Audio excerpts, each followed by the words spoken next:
A pregação de hoje se baseará não num pregador conhecido pela sua oratória, pelo seu conhecimento bíblico, mas por um pregador que tem asas. O pregador desta manhã serão os gansos. A tradução o registro dessa mensagem, ele se encontra nesse livreto, que eu tenho alguns à disposição ali ao final do culto, estarei com a literatura, e se você desejar, você pode adquiri-lo ao final dessa mensagem. E eu gostaria de falar, então, nessa manhã, sobre as grandes lições que nós devemos aprender com os gansos. Não aprenderemos com Billy Graham, não aprenderemos com William Seymour, não aprenderemos com Moody, não aprenderemos com Leonard Ravenhill, mas aprenderemos com os gansos. Você está disposto a ter algumas lições preciosas com esses gansos? Eu convido a que você abra a sua Bíblia no Evangelho segundo Mateus, capítulo de número 6. E eu gostaria de, nesta introdução, ler apenas o verso de número 26.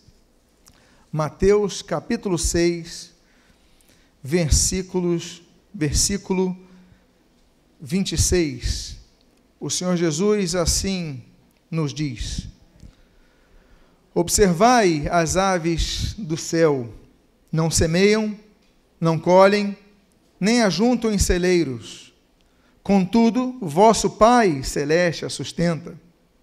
Porventura não valeis muito mais do que as aves? Oremos. Pai amado, lemos a Tua santa e preciosa palavra e pedimos, Deus, fala conosco nesta manhã. O que nós pedimos, nós o fazemos agradecidos em nome de Jesus. Amém e amém. Os gansos, eles fazem parte de um grupo de animais chamado anatídeos. Dos anatídeos nós temos os gansos, nós temos os patos, nós temos os marrecos e nós temos os cisnes. Os cisnes têm por característica ter um pescoço mais alongado, ter um tamanho maior, e nós então temos essa característica fundamental dos cisnes. Os marrecos, eles já são os menores de todos esses anatídeos.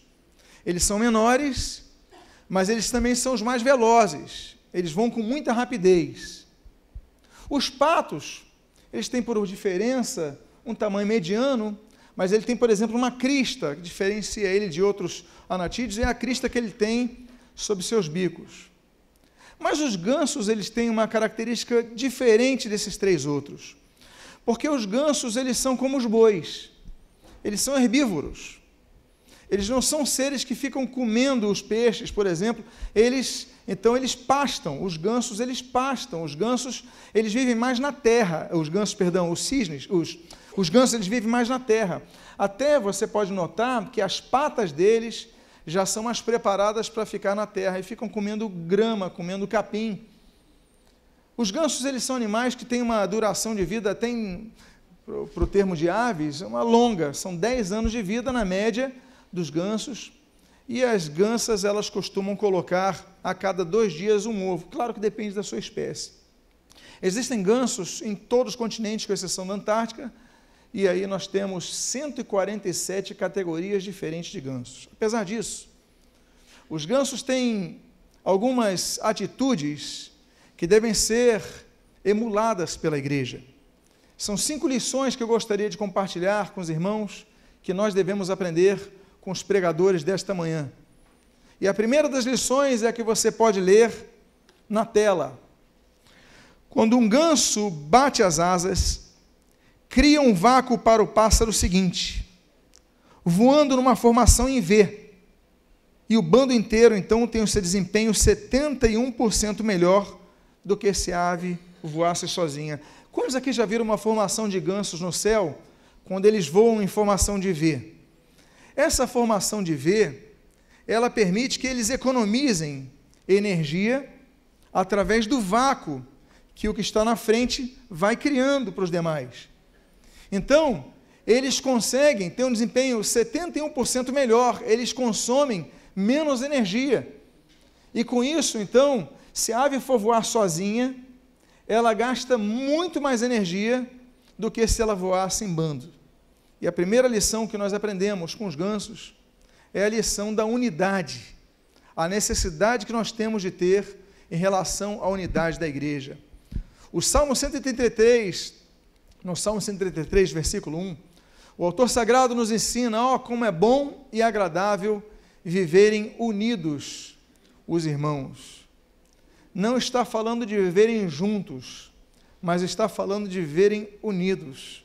Há uma diferença entre estar junto a alguém e estar unido a alguém. Você consegue perceber a diferença dessas duas palavras? Estar junto é estar fisicamente próximo, mas estar unido é estar próximo também no mesmo propósito. E a Bíblia diz então que é bom e agradável, é bom que você não caminhe sozinho. Há pesquisas que dizem que aqueles que caminham sozinho, eles têm maiores possibilidades até de adquirirem certas doenças. Você sabia disso? Pessoas, por exemplo, a tendência à depressão é maior. O psicossomatismo que afeta muitas das doenças da pessoa, no corpo da pessoa, muitas pessoas que vivem uma vida solitária, elas têm uma tendência maior a isso. Quando você tem alguém, você compartilha com alguém, você expõe uma aflição para alguém, você ri com a pessoa, você chora com a pessoa, então você solta mais, a Bíblia diz, enquanto Caleb e meus ossos secaram. Por quê? Porque é bom ter alguém para partilhar. Viverem unidos os irmãos, o texto diz que não é apenas bom, mas é agradável, gera algo bom para as pessoas. Essa mesma lição que nós aprendemos, você pode ver nessa imagem, a foto dessa formação de V. Olha o que diz o texto de Romanos, no capítulo 12, nos versículos 4 e 5. Porque assim como num só corpo temos muitos membros, mas nem todos os membros têm a mesma função, assim também nós, conquanto muitos, somos um só corpo em Cristo e membros uns dos outros. Não temos a mesma função. Há coisas que eu tenho que ele não tem, mas há coisas que ele tem que eu não tenho.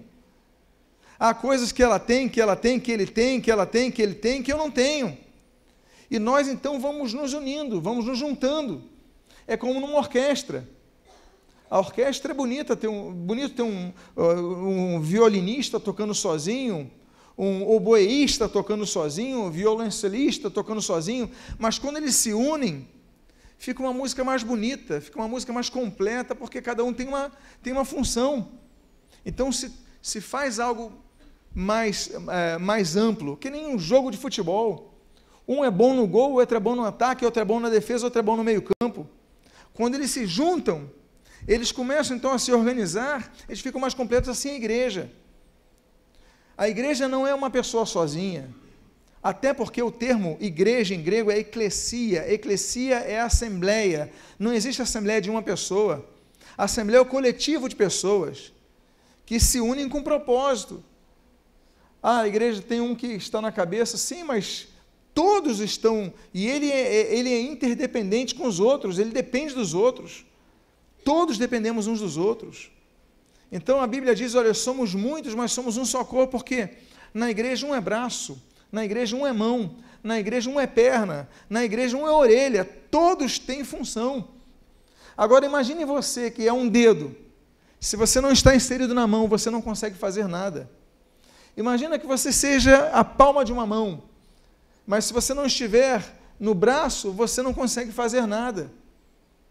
Nós dependemos uns dos outros, nós temos que nos unir para nos ajudarmos, para nos apoiarmos, para trabalharmos efetivamente melhor, porque a Bíblia diz que nós somos membros uns dos outros. Ah, mas eu me converti ontem, pastor. Ah, mas eu me converti há 60 anos, pastor. Todos são igualmente necessários uns aos outros. O que nós devemos romper aquela barreira de sermos assistentes de culto. Porque a maior tendência que nós temos é nos acomodarmos para que sejamos assistentes de cultos. Nós vamos no culto, louvamos, ofertamos, ouvimos a palavra e vamos embora. Não servimos uns aos outros. Não, nós somos membros uns dos outros. Nós temos que ajudar os outros. Nós temos funções definidas, Deus nos deu funções definidas a cada um de nós. Há um outro texto que fala sobre a unidade da igreja. De fato, quando os gansos estão caminhando sozinhos, voando sozinhos, eles precisam se esforçar mais. mas quando estão numa formação de ver, ou seja, organização, eles avançam mais e se desgastam menos. Como é importante estarmos na igreja, compartilhando uns aos outros. Nós falamos dos grupos de vida, dos grupos familiares. Ali você ora pelo outro, você abre o seu coração, você compartilha. Você não fica apenas um assistente, você se integra com as pessoas. A Bíblia diz, e a Bíblia avança em 1 Coríntios capítulo 1, versículo 10, falando sobre a importância de nós andarmos juntos numa mesma visão, uma mesma unidade, um mesmo parecer. Olha só o que diz o texto. Rogo-vos, irmãos, pelo nome do Senhor Jesus Cristo, que faleis todos a mesma coisa, e que não haja entre vós divisões. Antes, sejais inteiramente unidos na mesma disposição mental e no mesmo parecer. Unidade não é fácil. Nunca é fácil. Nunca é fácil.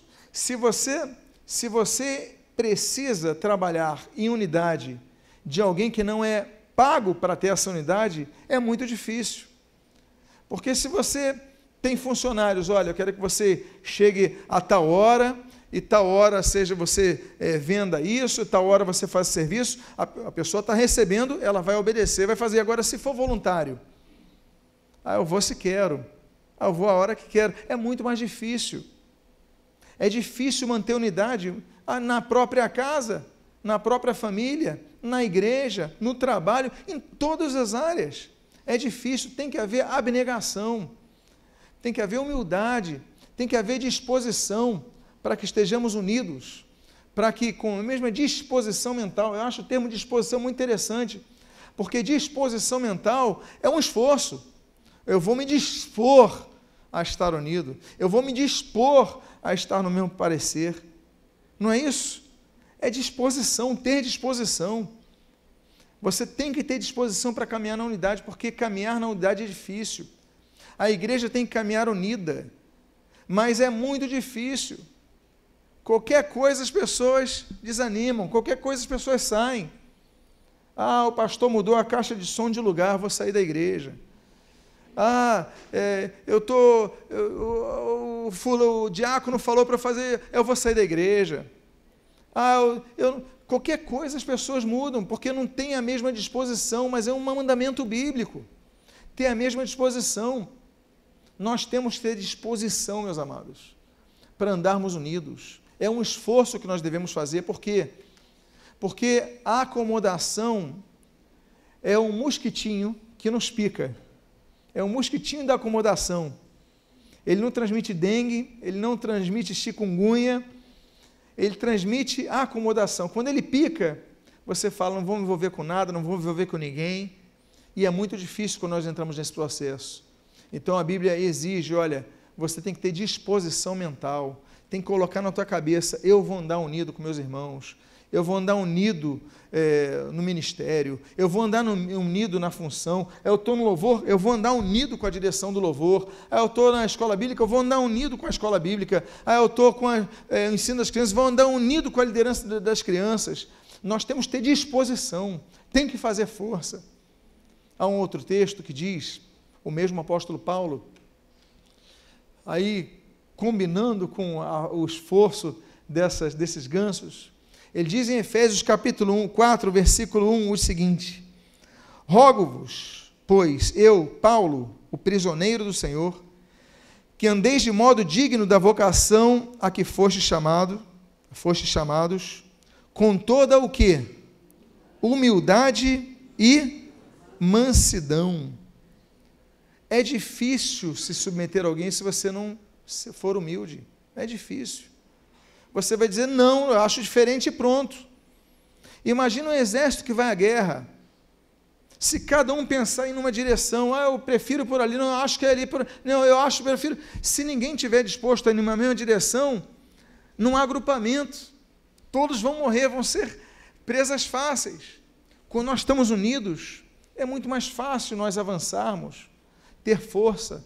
71% de força extra nós temos, porque nós estamos unidos, estamos atirando na mesma direção, então é mais fácil nós avançarmos. Paulo diz com toda humildade e mansidão. Deus é um Deus que valoriza a humildade, mas se não houver humildade, a gente não consegue avançar. Meus amados, o Salmo capítulo 10, a Bíblia diz que Deus ouve os humildes. Nós já pregamos sobre várias orações que Deus não ouve, mas Deus fala, eu ouço os humildes. Capítulo 10 do Salmo. Capítulo 25 do mesmo livro de Salmos, a Bíblia diz que Deus guia os humildes. Deus é um Deus que a pessoa é humilde, sabe? Deus guia, por quê? Porque ela tem humildade. O humilde, ela quer ajuda, ele reconhece que precisa de ajuda. O Salmo 149, ele diz que Deus adorna de salvação o humilde. Ou seja, a salvação está para os humildes. São os humildes que são salvos, porque os humildes reconhecem, olha, eu reconheço que eu sou pecador, eu reconheço que preciso de ajuda, eu reconheço que preciso de um Salvador, Deus me perdoa, eu reconheço que sou pecador, me perdoa. Por isso que a Bíblia diz que Deus adorna os humildes de salvação, porque você diz, eu não preciso de nada, eu estou bem, eu não preciso de igreja, eu não preciso de Deus, eu não preciso de seguir o caminho de Jesus, não preciso de nada, você é uma pessoa que não é humilde, mas a humildade reconhece que nós precisamos da ajuda de Deus. Muitas vezes Deus permite que nós entremos no deserto para sermos humilhados. A Bíblia diz isso em Deuteronômio capítulo 8, versículo 3. Deus permite que nós entremos no deserto. Muitas vezes a gente é tão arrogante, a gente tem a nossa arrogância tão grande, que Deus permite que nós entremos no deserto para que sejamos humilhados. Deus é o Deus que valoriza a humildade. A Bíblia diz, o Senhor Jesus fala no Sermão da Montanha, no Sermão do Monte, melhor dizendo, capítulo 5 do Evangelho de Mateus, a Bíblia diz, olha, bem-aventurados os humildes, porque deles é o reino dos céus. O reino dos céus é dos humildes, porque o vaidoso, o prepotente, ele não vai para o céu porque não precisa de Deus, diz que não precisa de Deus, diz que não precisa, então ele não vai. Então, o reino do Senhor Jesus foi claro. Os humildes vão herdar o reino de Deus, dos céus. Os humildes vão para a eternidade com Deus. É por isso que a Bíblia diz, em Provérbios capítulo 3, assim também, como em Tiago capítulo 4, versículo 6, o seguinte, porque Deus resiste aos soberbos, mas dá a sua graça aos humildes. Os humildes recebem a graça de Deus. Para andar em unidade tem que haver humildade. Unidade equivale a humildade. Olha, vamos fazer assim, então tá, vamos. Olha, o instrumento, então tá bom, esse é o instrumento. Não, olha, a tua escala hoje é limpar os banheiros, então amém, eu vou limpar os banheiros. Eu ia pregar, mas vou limpar os banheiros, amém. Não, mas eu não mereço isso. Não, mas eu sou gerente de tal empresa, não sei. Eu sempre cito o caso de um dos presidentes da Coreia do Sul. Ele era diácono da igreja dele. E aí chegou um domingo, o presidente foi para o culto, e ali ele procurou o líder dos diáconos, olha, qual é a minha escala hoje? Presidente do país, e era diácono no domingo da igreja para entregar envelope de oferta aos membros, introduzir os visitantes. O ex-presidente norte-americano, Jimmy Carter, ele até hoje já está com uma idade bem avançada, mas foi o homem mais poderoso do mundo. O presidente dos Estados Unidos da América é o homem mais poderoso do mundo, independentemente de quem seja. Sempre vai ser, pelo menos na atual era, o homem mais poderoso do mundo. Esse homem foi presidente dos Estados Unidos até o Ronald Reagan assumir. Quando ele sai, ele volta para a igreja batista dele e volta da aula de escola dominical, e é professor de escola dominical até hoje. Por quê? Porque o cargo não mudou o caráter dele. Muitas vezes o título nos muda. Agora eu sou diácono, agora eu sou pastor, agora eu sou evangelista, agora eu sou isso. E você já não faz as coisas como fazia. O título não pode mudar, não, mas agora eu sou um grande empresário. Não, mas agora eu sou independentemente do cargo, da função que você recebe, do título, dos aplausos, do poder que você tenha, você não pode perder a humildade, porque senão você não vai conseguir trabalhar na unidade. Os gansos podiam trabalhar sozinhos, voar sozinhos, mas eles entendem, não, eu vou andar unido, vou voar unido, porque eu ganho força. e nós devemos nos esforçar. É o que o apóstolo Paulo diz no capítulo 4, versículo 3 de Efésios: esforçando-vos diligentemente por preservar a unidade do Espírito no vínculo da paz. Esforçando, fazer força. Esforçando-vos é empenharmos força. Não é fácil. Não é fácil. Eu tenho que manter a unidade. Aí começa a falar mal de alguém, começa a falar mal de um líder, começa a falar mal de alguém do teu grupo de vida, começa a falar mal, e você então fica complacentemente quieto. Não pode, você tem que se esforçar, você tem que rebater. Há um autor africano de Gana chamado Dag Heward-Mills, eu amo os livros dele. Ele diz no livro Deslealdade de uma linguagem que eles usam lá em Gana, sobre o vento norte, mostra a face do vento norte, que o vento norte lá de Accra é um vento frio, gelado, que vem das montanhas. Então, quando esse vento norte chega, as pessoas ficam com a face dura. Quando alguém estiver falando mal de uma liderança, quando alguém estiver falando mal de um amigo seu, quando alguém estiver falando mal de um parente seu, você tem que mostrar a face do vento norte. Você tem que demonstrar que não vai ser passiva a informação. Você vai reagir, você vai defender. Se alguém vai falar mal de um parente seu, você vai ficar calado?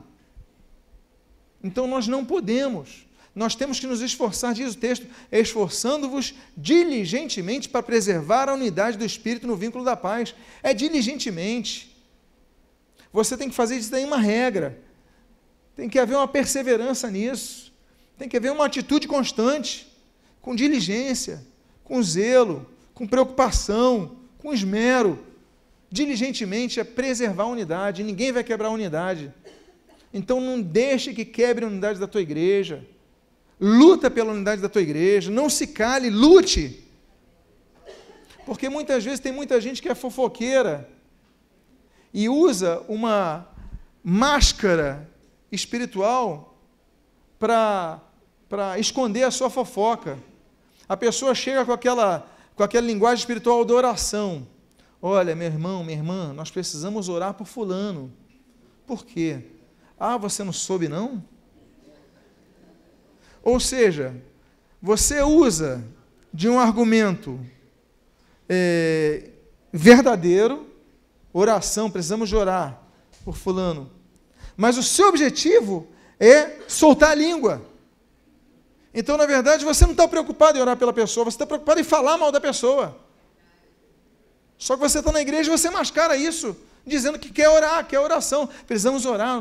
Olha, fulano fez isso, fez aquilo. Olha, fulana está assim, está assim. Você viu a roupa da fulana? Você viu a maquiagem da fulana? Você viu o carro do fulano? E você começa a destoar, soltar, destilar o seu veneno para dizer, não, agora vamos orar. E você fecha o olho e ora pela pessoa, aquele grupo, e está todo mundo com a fofoca atualizada. Isso é do inferno. Isso é diabo. Diabolos, no grego, é acusador. Diabolos, né, aquele que promove a acusação. Você está acusando pessoas, você está sendo um instrumento diabólico. Não, nós temos que pegar o exemplo de Paulo, o exemplo dos gansos, e esforçando-vos diligentemente por preservar a unidade. Eu vou lutar pela unidade da minha igreja, eu vou lutar pela unidade da minha família, eu vou lutar, tem que lutar. Unidade no espírito, no vínculo da paz. Há uma outra lição que nós aprendemos com os gansos, que é essa lição que está em tela, é a segunda lição. Estão dispostos a continuar aprendendo com os gansos? Você hoje não está aprendendo comigo, não. Você está aprendendo com os gansos. Quando você olhar para o céu e ver um grupo de gansos voando, você vai se lembrar dessas lições. A primeira lição fala da unidade. Mas a segunda lição avança um pouco mais. A Bíblia diz, o texto, o ensinamento dos gansos na segunda lição diz o seguinte: quando um ganso fica doente, ferido ou é abatido, 2 gansos saem da formação e o seguem para ajudá-lo e protegê-lo. Olha que coisa bonita. ficam com ele, com esse ganso que está ferido ou doente, até que ele esteja apto a voar de novo ou então morra. Só assim, se ele voltar a voar ou se ele morrer, é que esses dois gansos voltam ao procedimento e vão em outra formação. Se não conseguir achar o mesmo grupo, vão para outro bando de gansos. Olha que lição bonita dos gansos. Tem um ganso que está ficando para trás, está doente, está cansado. 2 gansos não deixam ele sozinho. Temos ou não temos que aprender com os gansos? Envolvimento, companhia. A Bíblia diz, e eu volto a dizer, os gansos são ensinadores bíblicos, porque o que eles fazem é o que a Bíblia ensina. A Bíblia diz, no texto de 1 Coríntios capítulo 12, versículo 26, de maneira que se um membro sofre, todos sofrem com ele, e se um deles é honrado, todos com ele se regozijam, se alegram, jubilam. Nós devemos aprender essas 2 questões, porque, mormente, muitos nem sofrem com os membros que estão sofrendo, nem se alegram com os membros que estão alegres. O membro foi promovido, foi honrado, olha, esse membro está sendo honrado, ganhou um cargo novo na empresa, abriu uma empresa, conquistou um carro novo, aí você fala, aí, carro novo, precisa? Você já começa a mostrar inveja, pequenez de espírito. E agora, quando o membro sofre, o texto diz, se o membro sofre, todos sofrem com ele, porque isso é igreja, a igreja se mobiliza. Os grupos de vida são tão importantes, os grupos pequenos são tão importantes, porque num culto como esse, você não conhece as pessoas, você não tem como conhecer. Você chegou aqui, você louvou, você participou do ofertório, ouviu os avisos, está ouvindo a palavra, e vai embora quando acabar o culto. Mas os grupos pequenos, o grupo de jovens, o grupo de adolescentes, o grupo de casais, os grupos familiares, são oportunidades que você tem de se integrar com as pessoas. Um está passando uma situação, então você vai lá e junta. Eu lembro de uma vez, nós tínhamos um grupo familiar em Benfica, e o grupo estava muito sentido que a anfitriã, a sua filha estava sumida, e no meio da reunião, exatamente no dia da reunião, recebe uma ligação de um sujeito, olha, estamos aqui com a tua filha, se despede dela. Ela é envolvida com drogas, ela tinha vendido as drogas, usado as drogas, não pagou os traficantes. Aí a filha falou com a mãe, mãe, me perdoa. Isso no meio da reunião. Desligaram o telefone e nunca mais viu a filha. Essa pessoa sofreu uma dor que eu acho que ninguém aqui, espero eu, ninguém aqui saiba o que é. Mas naquela hora a igreja estava junta. Participaram, acolheram, trataram dessa vida. É importante que a igreja viva isso. Se um membro sofre, todos sofrem com eles. Olha a lição dos gansos. Se um ganso começa a ficar para trás, 2 saem da formação. É cômodo estar na formação? É. Não é fácil ajudar os outros, mas você sai para ajudar. E aí você sai e todos se alegram e todos choram. Por isso que a Bíblia diz em Romanos capítulo 12, versículo 15, alegrai-vos com os que se alegram e chorai com os que choram. A única coisa que nós não podemos fazer é sermos indiferentes. A única opção que o cristão não tem é a indiferença. Está feliz? Se alegra com ele. Está chorando? Chora com ele. Mas nós não podemos ser indiferentes, temos que ser companheiros. Companheirismo é importante. Todos têm que ter um companheiro, é importante para você compartilhar. A Bíblia fala de tantos companheiros. A Bíblia diz, por exemplo, de Ruth, companheira de Noemi, em Ruth 1, Ruth capítulo 1. A Bíblia diz, fala sobre Josué, que era servo e servidor de Moisés.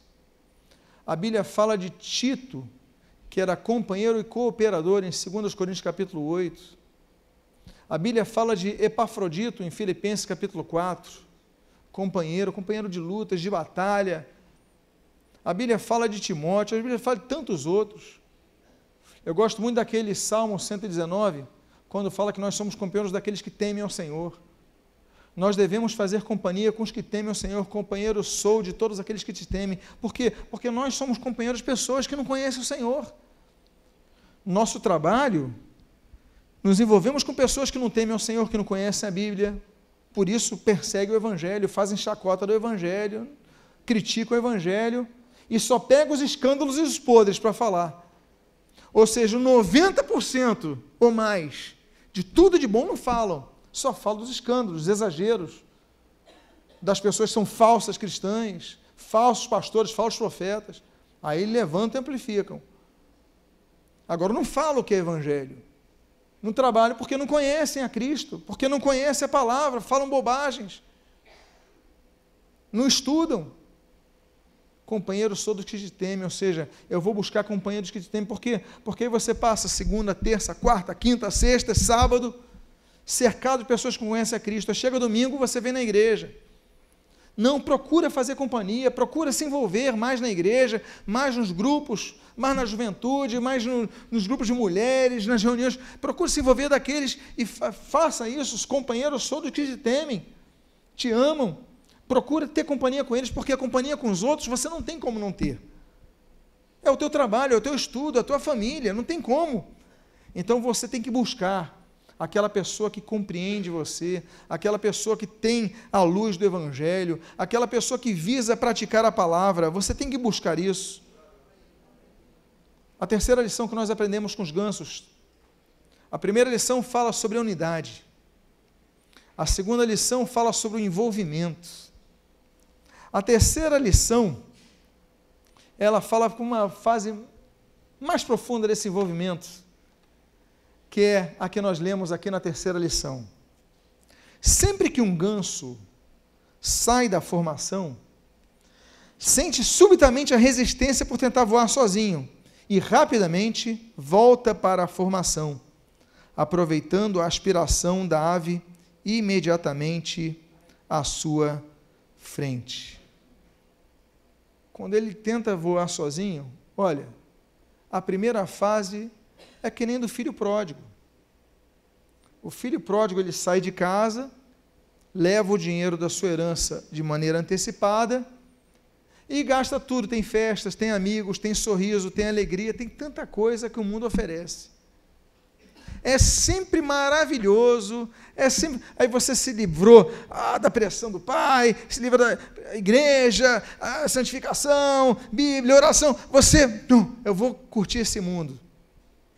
Só que depois, você começa a ver que terrível coisa é ficar afastado do Senhor, ainda que você diga que não está afastado, mas na prática está. Aí começa a ver as decepções, as perseguições, as angústias de alma, o vazio no coração, a culpa, tantas coisas. Você começa a ver que está voando e está perdendo força. Mas o texto diz, ele volta à formação para aproveitar a aspiração. Quando você está no reino de Deus, as coisas são mais leves. Deus começa a tratar o seu coração, começa a trazer direção, começa a trazer cura, ainda que tenhamos problemas. Mas nós estamos envolvidos no amor de Deus. O ganso foi chamado para voltar, para quê? Para cooperar porque quando ele volta, ele também ajuda outros. Nós devemos cooperar. A palavra cooperar, que vem no português, é uma palavra que vem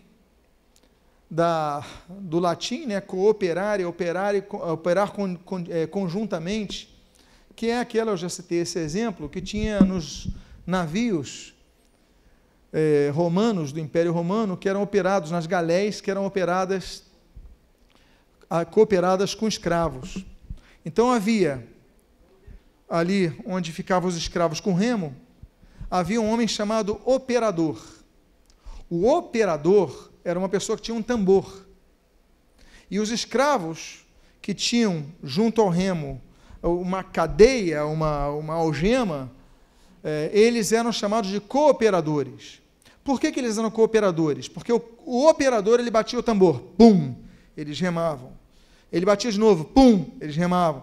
Se ele batesse no outro ritmo, pum, pum, eles tinham que remar no mesmo ritmo, ou seja, um operava e os outros cooperavam. Não existe cooperação sem um operador. Todos cooperam.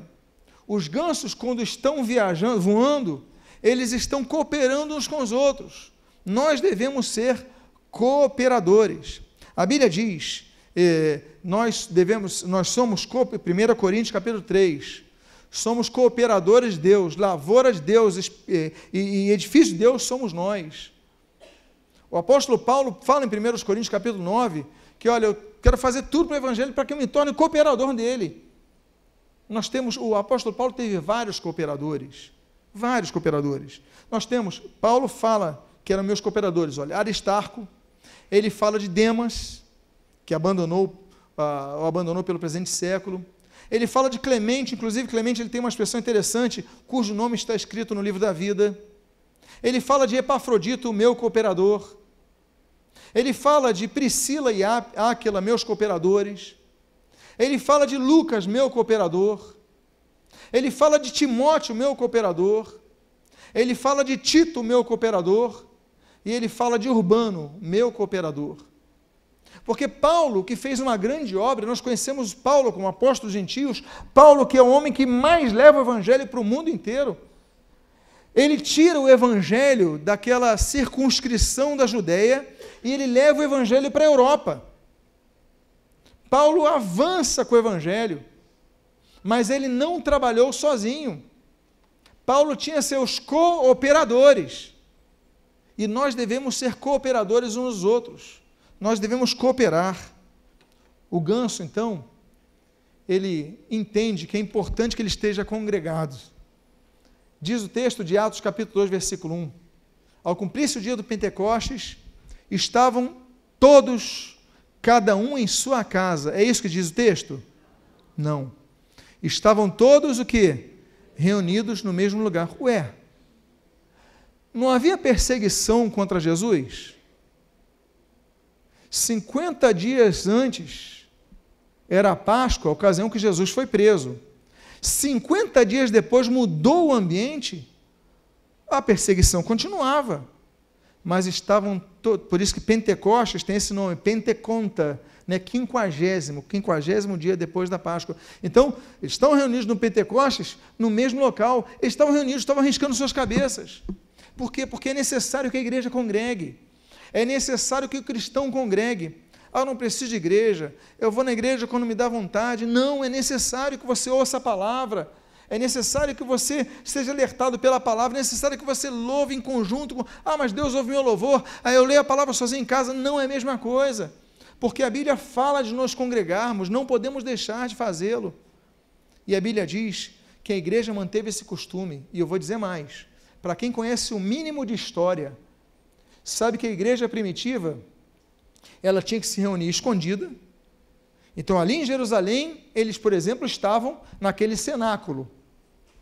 Agora, em Roma, eles se reuniam onde? Me ajude. Nas catacumbas. O que eram catacumbas? Cemitérios subterrâneos. As pessoas faziam túneis, grosso modo é isso, aí faziam buracos na parede e ali colocavam os corpos. Imagina então você descer num local que ninguém quer. Ninguém gosta de se reunir em cemitério. Por favor, não é um ambiente que todo mundo goste. Tirando uma fase da sua vida que você ache legal, é moda, pessoa. Não é um ambiente agradável. Mas a igreja só podia se reunir lá porque lá tinha menos chance de serem perseguidos. Aí imagina a igreja fazer culto, olha para o lado, tem um cadáver, outro, uma caveira, outro, um corpo em putrefação. Meus irmãos, um ambiente péssimo. Mas eles não deixavam de se reunir. Hoje, por qualquer coisa, a gente deixa de se reunir. A gente não congrega. Então, estavam todos reunidos ali no mesmo local, ainda que perseguidos. A igreja da China, ela cresceu mesmo na perseguição comunista. A igreja da União Soviética, ela cresceu mesmo na perseguição comunista. E hoje a grande perseguição que existe é a perseguição muçulmana. A igreja continua crescendo nesses locais. A Bíblia diz, Mateus capítulo 18, versículo 20, o Senhor Jesus, ele diz, onde estiverem 2 ou 3 reunidos em meu nome, ali estarei eu. Eu faço uma pergunta. E se não tiverem 2 ou 3, se tiver uma pessoa sozinha, Jesus não está presente? Ele está presente. Se você estiver numa ilha sozinho, Jesus está presente? Tá. Por que ele falou onde 2 ou 3 estiverem reunidos em meu nome? Porque ele fala da importância das pessoas se reunirem em seu nome. Não é apenas estarem juntos para falar de futebol, não é apenas estarem juntos para comer um almoço, não. É estarem juntos reunidos em seu nome, ou seja, está falando da igreja, está falando do culto, reunidos em seu nome. O motivo é cultuar Jesus. Ele falou, eu estarei aí, porque eu aprovo isso, eu espero isso. Nós devemos nos reunir, nós devemos nos congregar. A Bíblia diz sobre a importância de nos unirmos. Olha, o que fazer, pois, irmãos, quando vos reunis? Um tem salmo, outro doutrina, outro traz revelação, outro língua, outro ainda interpretação. Seja tudo feito para edificação. Volta a dizer, cada um tem um dom diferente. Eu tenho dons que ele não tem, que ela não tem, que ela não tem, eu tenho. Mas ela tem dons que eu não tenho, ele tem que eu não tenho, ela tem que eu não tenho. Nós nos complementamos. Ah, mas o pastor tem que ter todos os dons. Onde está na Bíblia isso? Me diz, onde está na Bíblia isso? Eu não tenho todos os dons, e eu tenho certeza que não tenho capacitação para isso. Claro que Deus pode me dar, Deus pode dar a qualquer um, mas não é porque a pessoa é pastor, se é pregadora, cada um tem o seu dom, mas o importante é nós não perdermos o foco. Por que eu recebo um dom? Por que ele recebe um dom? Por que ela recebe um dom? Para que eu possa servir o meu irmão com esse dom. O dom não visa a glorificação da pessoa, o dom não visa a fama da pessoa. Se a pessoa tem fama, é para glorificar Cristo, é para a glória de Cristo. O dom visa o serviço. A Bíblia diz, servir uns aos outros, cada um, conforme o quê? O dom que recebeu. 1 Pedro 4,10. Você recebeu um dom, tem que servir o teu irmão. A grande questão é, quantos aqui têm servido os seus irmãos? Todos têm dom. Mas quantos têm servido os seus irmãos com seus dons? Porque muitos, voltam a dizer, não servem os seus irmãos, não se envolvem. Nós temos aí, somos todos servos. Procura os presbíteros da igreja, olha, eu quero servir, deixa eu ficar na introdução pelo menos uma vez por mês, deixa eu cuidar das crianças uma vez por mês, deixa eu participar do louvor, eu toco, deixa eu cantar, deixa eu evangelizar, deixa eu ficar... Tantas áreas que nós temos, mas ninguém procura. Nós devemos servir, nós devemos ser servos, resgatar isso da igreja. Servir uns aos outros é ordem, servir é ordem. Servir uns aos outros conforme o dom que recebeu. Então você tem que servir, tem que procurar, eu quero me envolver. Você não pode ficar nessa situação de apenas assistir culto. Você tem que prestar culto ao Senhor, mas servir os teus irmãos. Então se envolva. Por isso que a Bíblia diz, não deixemos de congregar-nos como é costume de alguns, antes façamos admoestações, tanto quanto vedes que o dia se aproxima, não podemos deixar de congregar, é a ordem bíblica. A brasa fora do braseiro, ela se esfria. A brasa, ela só é quente quando está dentro do braseiro, você está longe, você está no meio do mundo, você está no meio dos amigos que não conhecem a Deus, você vai esfriar. Ah, mas eu conheço a palavra. Ah, mas eu fui criado na igreja. Ah, mas eu sei isso, sei aquilo, sei versículo de cor. Vai esfriar. Por isso Jesus falou, onde 2 ou 3 estiverem reunidos em meu nome, estarei. Eu quero isso, eu espero isso, eu almejo isso, eu desejo isso, eu instruo isso, eu ordeno isso. Nós devemos congregar.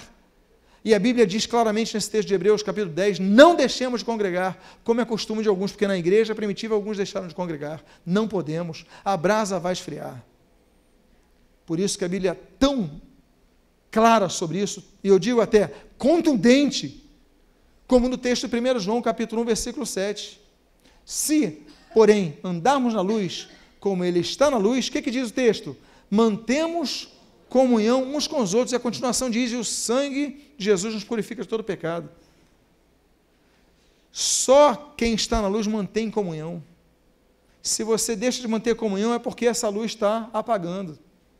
Você precisa buscar essa comunhão, você precisa buscar isso. Quarta lição, penúltima lição dos gansos. Quantos estão aprendendo alguma coisa com os gansos? Quantos vão passar a olhar para o céu e quando ver aquela formação em V, vão se lembrar dessa mensagem? É impossível que você não se lembre. Você pode estar na praia, vou dar um tempo, aí passa aquela formação de V, aí você fala, Deus, o Senhor está puxando a minha orelha mesmo, né? Quarta lição, Quando o ganso líder se cansa, ele se muda para trás da formação. E imediatamente outro ganso assume o lugar, voando para a posição de ponta até que ele se recomponha.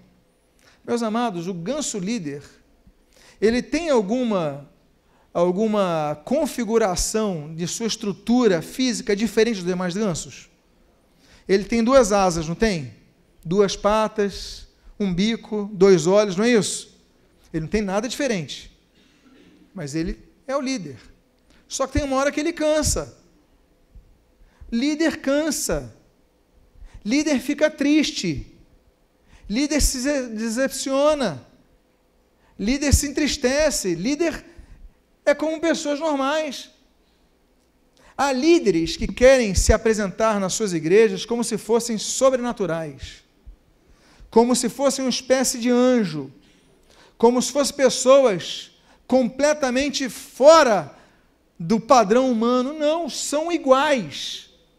As mesmas coisas que você passa, o líder passa, os líderes passam.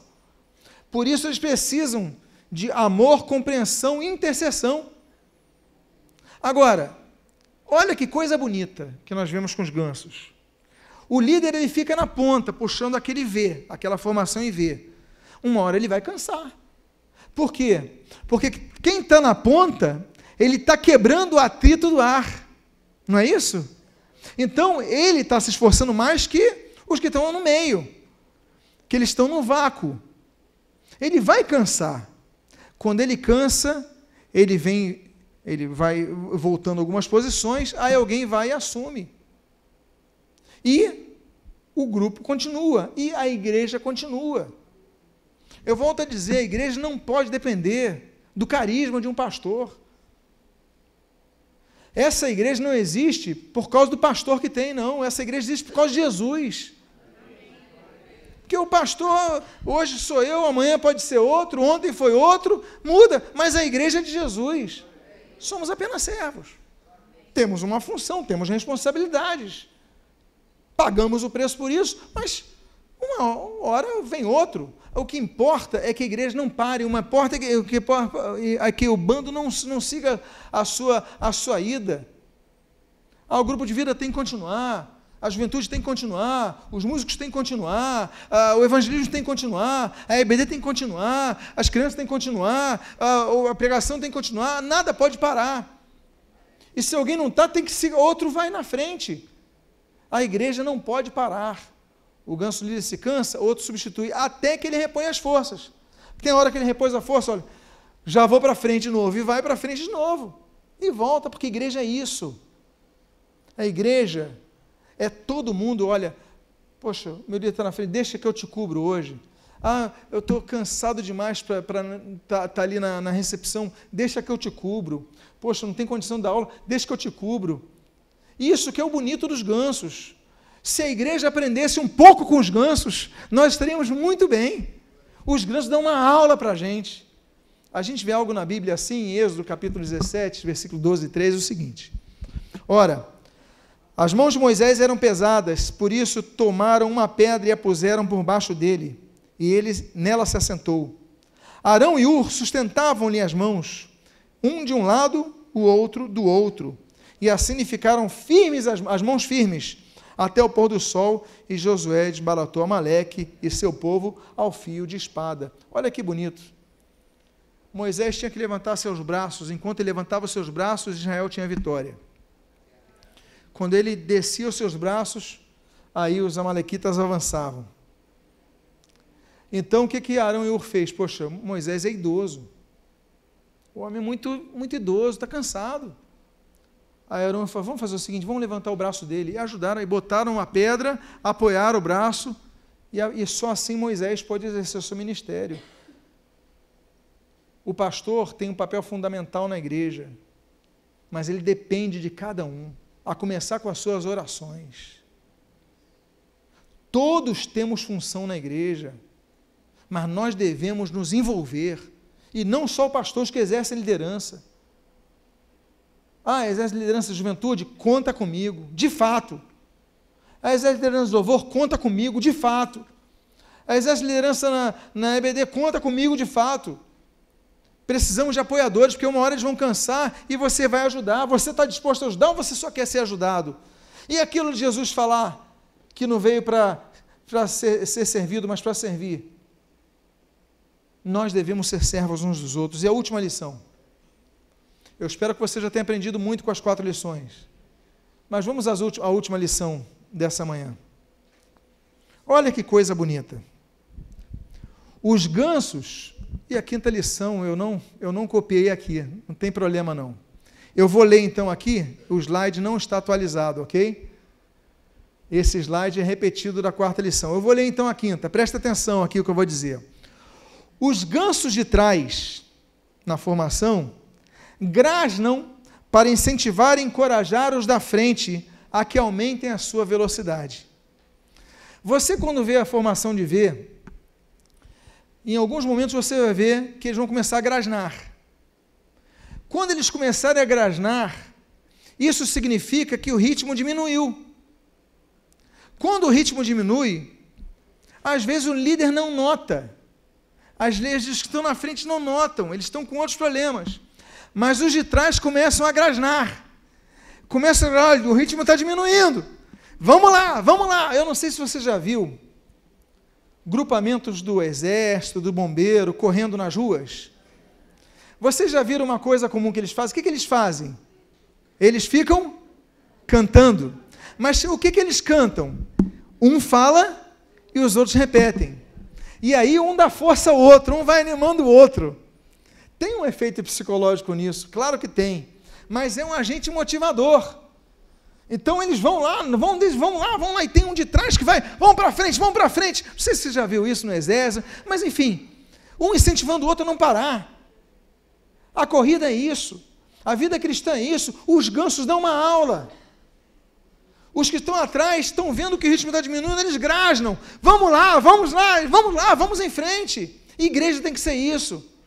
Se você está vendo o seu irmão diminuindo o ritmo, se você está vendo o seu irmão desanimando, se você está vendo o seu irmão esfriando, você tem que grasnar, você tem que gritar, você tem que falar, não pode deixar o ritmo diminuir, vamos em frente, você vai conseguir, é o ânimo.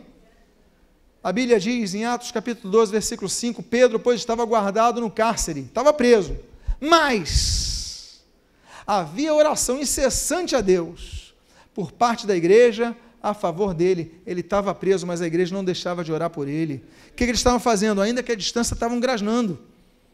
Porque você pode grasnar mesmo à distância, intercedendo pelos outros. Por isso a Bíblia diz, em Tessalonicenses, é o último texto que eu uso nessa manhã. Agora, vos rogamos, irmãos, que acateis com apreço os que trabalham entre vós, e os que vos presidem no Senhor e vos admoestam, e que os tenhais com amor em máxima consideração por causa do trabalho que realizam. Não é porque você gosta dele, não é porque não, é por causa do trabalho que realizam, você tem que valorizar quem está trabalhando. Ele está desanimando, está tirando a mão do arado, vamos lá, não para, não tira a mão do arado. A Bíblia diz, o Senhor Jesus diz, aquele, pois, no Evangelho de Lucas, aquele, pois, que põe a mão no arado e olha para trás, não é digno do reino, não podemos tirar a mão do arado. Nós temos que grasnar, não tira a mão do arado, não desanima, não deixa de trabalhar. Olha, uma coisa é o descanso, claro. Férias, uma viagem, uma folga, todos precisam. Tinha momento que Jesus se retirava das multidões. Tinha momento que Jesus pegava o barquinho para o meio do lago, porque é o único lugar que ele ficava livre. Ou ia para o deserto. Não estou falando isso. Eu estou falando você largar a mão do arado. Você desistir. Você deixar de voar com os gansos. Então a função da igreja é orar, mas é grasnar. Grasna para o irmão. Diga para a pessoa que está do seu lado, não deixe de trabalhar para Jesus, não largue a igreja. Diga para a pessoa. A função do ganso é essa. Eu quero fazer uma oração no encerramento dessa mensagem. Convidando aqui, por favor, você se coloque de pé. Eu quero fazer uma oração pela igreja, eu quero fazer uma oração pela sua vida. Porque hoje você viu a pregação, e a pregação ela foi pautada na vida dos gansos. Não nos pautamos na vida de Moisés, de Davi, de Salomão, de Paulo, mas dos gansos. E se nós imitarmos os gansos, seremos uma grande igreja, uma igreja muito saudável, uma igreja que faz mudança na sociedade, que brilha a luz de Cristo. Eu quero convidar então a você a fechar os seus olhos, que eu quero fazer 2 orações aqui. A primeira oração que eu quero fazer nesta manhã por você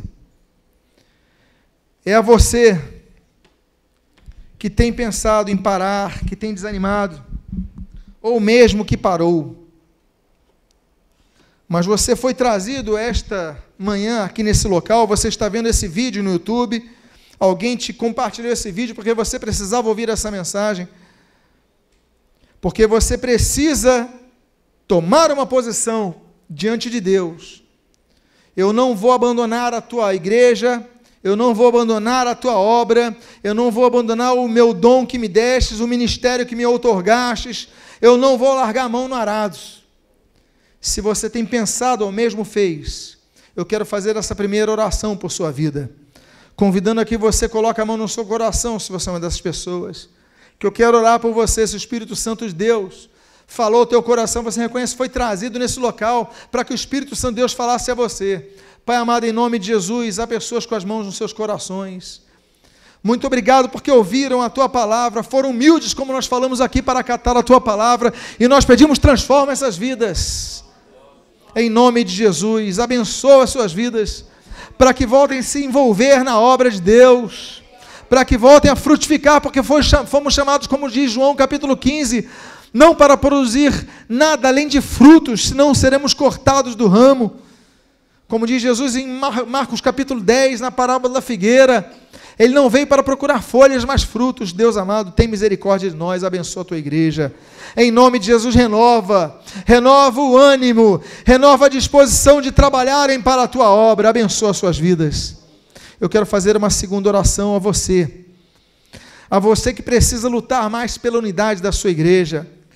E você que está ouvindo pelo YouTube, independentemente da igreja que você faça parte, você tem que unir a sua igreja, lutar pela unidade de sua igreja. Pai amado, em nome de Jesus, abençoa todos que estão ouvindo essa mensagem, presencialmente ou de maneira distante, mas que eles possam lutar pela unidade da igreja, não ficarem passivos diante dos estragos que o diabo tenta fazer, mas que eles possam se unir, e como os gansos, lutarem para alcançar, que alcancem juntos o mesmo propósito. Abençoa a vida da tua igreja, abençoa a tua igreja, e que em nome de Jesus, se faça o que o Senhor Jesus disse, que as portas do inferno não prevaleçam sobre a igreja.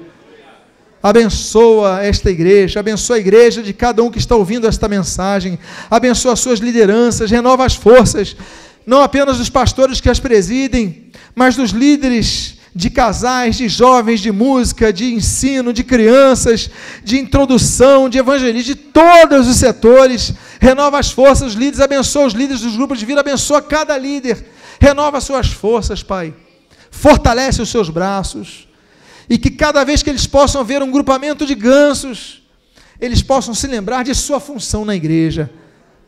Muito obrigado, Pai. Obrigado pelo teu ensinamento através da natureza. Como diz o Salmo 19, os céus manifestam a glória de Deus e o firmamento anuncia as maravilhas, as grandezas, as obras de suas mãos. Pai, muito obrigado, Pai.